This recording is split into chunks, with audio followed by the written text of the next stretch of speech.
Most of the time me use करते तेव्हापासून माझा हेअर लॉस खूप जास्त कमी झालेला आहे. आणि मी कोशिंबीर बनवणार आहे. तर कोशिंबीर माझी आई ज्या पद्धतीने बनवते तशी बनवते. कारण तर मंडळी, आज घराची परिस्थिती खूप वाईट आहे.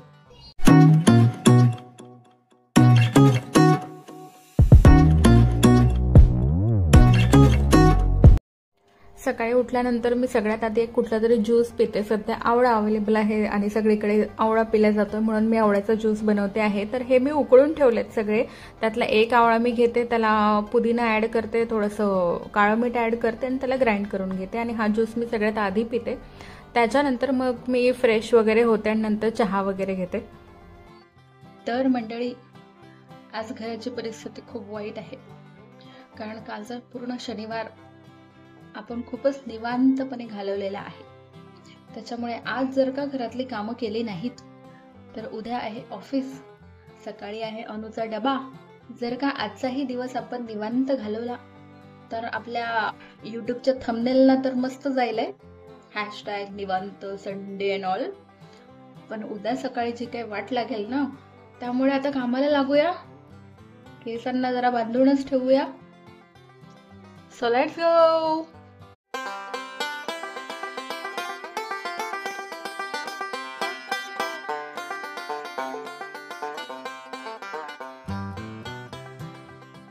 तर आज मला बनवायची आहे पालकाची एक तर पुरी किंवा पराठे. पण त्याआधी पालक पाण्यात घालून ठेवते, कारण की त्याच्यामध्ये खूप कचरा असतो, तेवढा तो निघेल. किंवा मी डाळ भाजी पण बनवू शकते. पराठा उद्या आणून डब्यात दिली है ना. आज डाळ भाजी बनवते. मला एवढी कन्फ्युजन मध्ये असते ना. चलो ये हो गया. आता आपण हे एवढे अनार आहे तेवढे सोलून ठेवते, कारण की म्हणजे त्यातले दाणे काढून ठेवते, कारण तसं आणू खाणार नाही. हे माझ्याकडे कॉर्न आहे, तर हे मी आता सोलून ठेवणार आहे पूर्ण, कारण सकाळच्या वेळेला हे होत नाही. तर जमलं तर याचं कॉर्न चॅट बनवेल, किंवा लास्ट टाइम मी त्याला टिफिन मध्ये सॅलड दिलं होतं बनवून. तर त्यामध्ये मी कॉर्न ऍड केलं होतं, एक अनार ऍड केलं होतं, आणखी काकडी छान बारीक कट करून आणि त्याच्यामध्ये थोडंसं निंबू पिळून चाट मसाला ऍड करून दिला होता. तर त्याच्या ऑफिसमध्ये सगळ्यांना खूप आवडलेलं. तर म्हणून मी आता बघेन जमलं तर त्याला उद्या देते. त्याला ना एक त्याची लाईन कशी काढून घ्यायची आणि मग याला हे असं अनफोल्ड करत राहायचं. पण त्याआधी मी जरा पालक आणि डाळ कुकर मध्ये लावते, कारण माझं हे सोलून होईपर्यंत ते डाळ पालक होऊन जाईल, त्याला फोडणी देता येईल मला. अनु घरी आला त्याला भूक लागलेली असेल, त्याला असं साईड बाय साईड कुकिंग पण मी करते आहे. तर आता ही पालक माझी धुवून झालेली आहे, त्याच्यात मी ऍड करते थोडेसे शेंगदाणे. आणि ही जी डाळ आहे त्याच्यामध्ये मी मसूर, मूग आणि तूर अशा तीनही डाळी मी ऍड करते. म्हणजे रोजच ऍड करते मी वरण बनवताना. आता ही मी कुकर मध्ये लावून देते.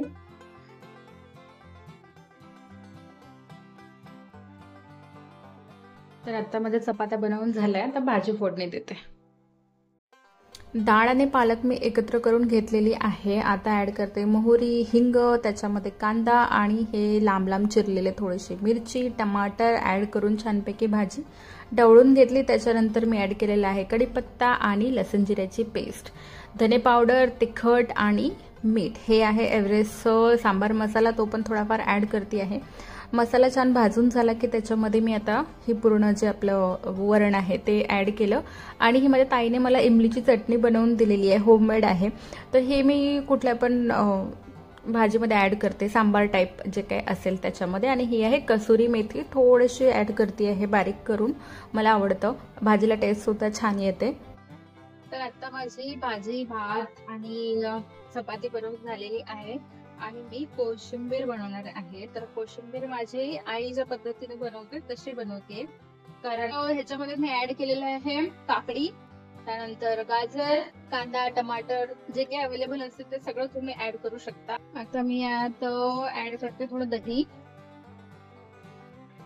आणि हे माझं घरी बनवलेलं दही आहे.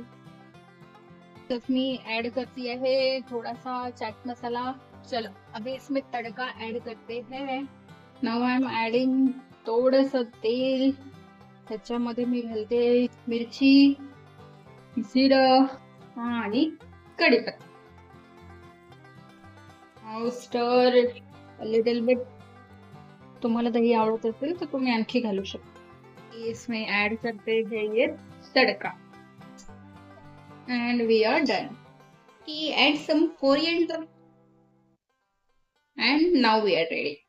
तर आता आपण आपली रेसिपी बघूया। माझे केस खूप ग्रे हेअर्स मला खूप जास्ती आहेत, तर त्याच्यामुळे मी खूप सारे केमिकल वाले हेअर कलर्स ट्राय केले, ज्यानंतर मला खूप हेअर लॉस सुरू झाला। त्याच्यामुळे मध्ये मध्ये मी सगळे हेअर कलर पण वापरणं सोडलेत आणि शॅम्पू सुद्धा सोडलेला आहे। कधीतरीच आता जर का माझा हा होममेड शॅम्पू बनलेला नसेल त्यावेळी मी एखादा शॅम्पू यूज करते, पण नॉर्मली मी यूज करत नाही। तर मी आता जेव्हा अमरावतीला गेले होते तेव्हा हे 3 गोष्टी तिथून आणलेल्या। तर याच्यामध्ये सगळ्यात इम्पॉर्टंट आहे शिकेकाई। तर हे मी पूर्ण एक एक पावाचे पॅकेट आणले होते, त्यातलं आता बऱ्यापैकी संपलेलं आहे आणि हे एवढे आता बाकी आहे। आणि हा आहे रेठा।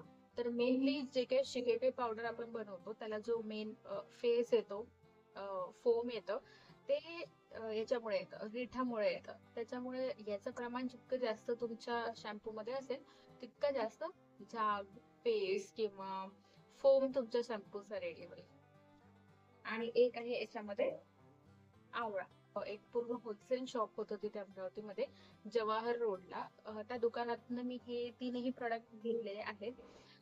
तर काहीतरी 250 रुपयाला मला हे पूर्ण 3ही मिळालं होतं तिथे। पण most of the time me use करते, तेव्हापासून माझा हेअर लॉस खूप जास्त कमी झालेला आहे। चला तर आता आपण बघूया की याला बनवायचं कसं आहे। आता काय करायचं, असं कुठलाही कॉटनचा एखादा कापड टाकायचा आणि त्याच्यावरती याला तुम्ही फोडून घेऊ शकता। जर का याला डायरेक्ट मिक्सरमध्ये जर तुम्ही टाकलं तर मिक्सर खराब होऊ शकतं आणि याच्यामध्ये ज्या बिया असतात त्या पण काही युजफुल नाहीये। ह्या अशा बिया आहेत त्याच्यामध्ये, एवढ्या बिया काढून फेकून द्यायच्या आहे आणि हे असं एवढं रेडी करायचं। आता माझ्याकडे हे एवढं शिकेकाई आहे ना, एवढा रिठा येते, एवढा तुम्हाला आवळा घ्यायचा, एवढा। त्याच्या आतमध्ये सुद्धा बी आहे, ही बी एवढी काढून घ्यायची आणि त्याच्यात टाकून द्यायचं। हे आहे जे आपण आवळा, शिकेकाई आणि रेठा हे मिक्स करून त्यातलं बिया वगैरे सगळं काढून घ्यायचं आहे, सीड्स ऑन ऑल। आणि हे रेडी झालेलं आहे आणि हे आहे याच्या उरलेल्या बिया। ठीक, आता याला ग्राइंड करून घ्यायचं आणि उकळायला ठेवायचं। आता भांड्यामध्ये पाणी घालायचं। आता माझे एवढं जास्त ग्राइंड नाही झाले, याच्यामध्ये मी ऍड केले। तुमच्याकडे याच्यापेक्षा बारीक होत असेल तर तुम्ही करू शकता। हे निंबू ऍड करायचं। साधारणपणे एवढं मी याला पाणी ऍड केलेलं आहे, कारण ते वरती येतं ते आणि लक्ष ठेवायला लागतं सतत त्याला, त्याच्यामुळे पाणी जास्त ऍड केलेलं नाही आहे। 2-3 यूजसाठी आरामात चालेल आहे मला। बघा आता हे जेवढं आपण ऍड केलं होतं त्याच्यामध्ये त्याचा अर्ध झालेला आहे उकळून। ओके, रिठा जर तुमच्याकडे जास्त असेल तर याला खूप जास्त फेस येतो आणि तुम्हाला जर खूप फेस हवा असेल शॅम्पू मध्ये ना, तर तुम्ही रिठा जरा जास्त ऍड करू शकता। Now it's done. तर याला बंद करायचं आणि याला थंड होऊ द्यायचं। तर आता हे छानपैकी थंड झालेलं आहे, त्याच्यामुळे मी याला गाळून घेते आहे। ही प्रोसेस जर तुम्हाला प्रत्येक वेळी करायची नसेल, म्हणजे ते आवळ्याला, रिठ्याला सगळं पावडर करायचं, मग गाळायचं, उकळायचं, हे करायचं नसेल तर तुम्ही एकदाच कंप्लीट पावडर बनवून ठेवू शकता। कोरडी पावडर ही खराब होत नाही आणि मग प्रत्येक वीकमध्ये त्याला एकदा उकळायचं आणि त्याला असं गाळून घ्यायचं आणि एका बॉटलमध्ये भरून ठेवायचं।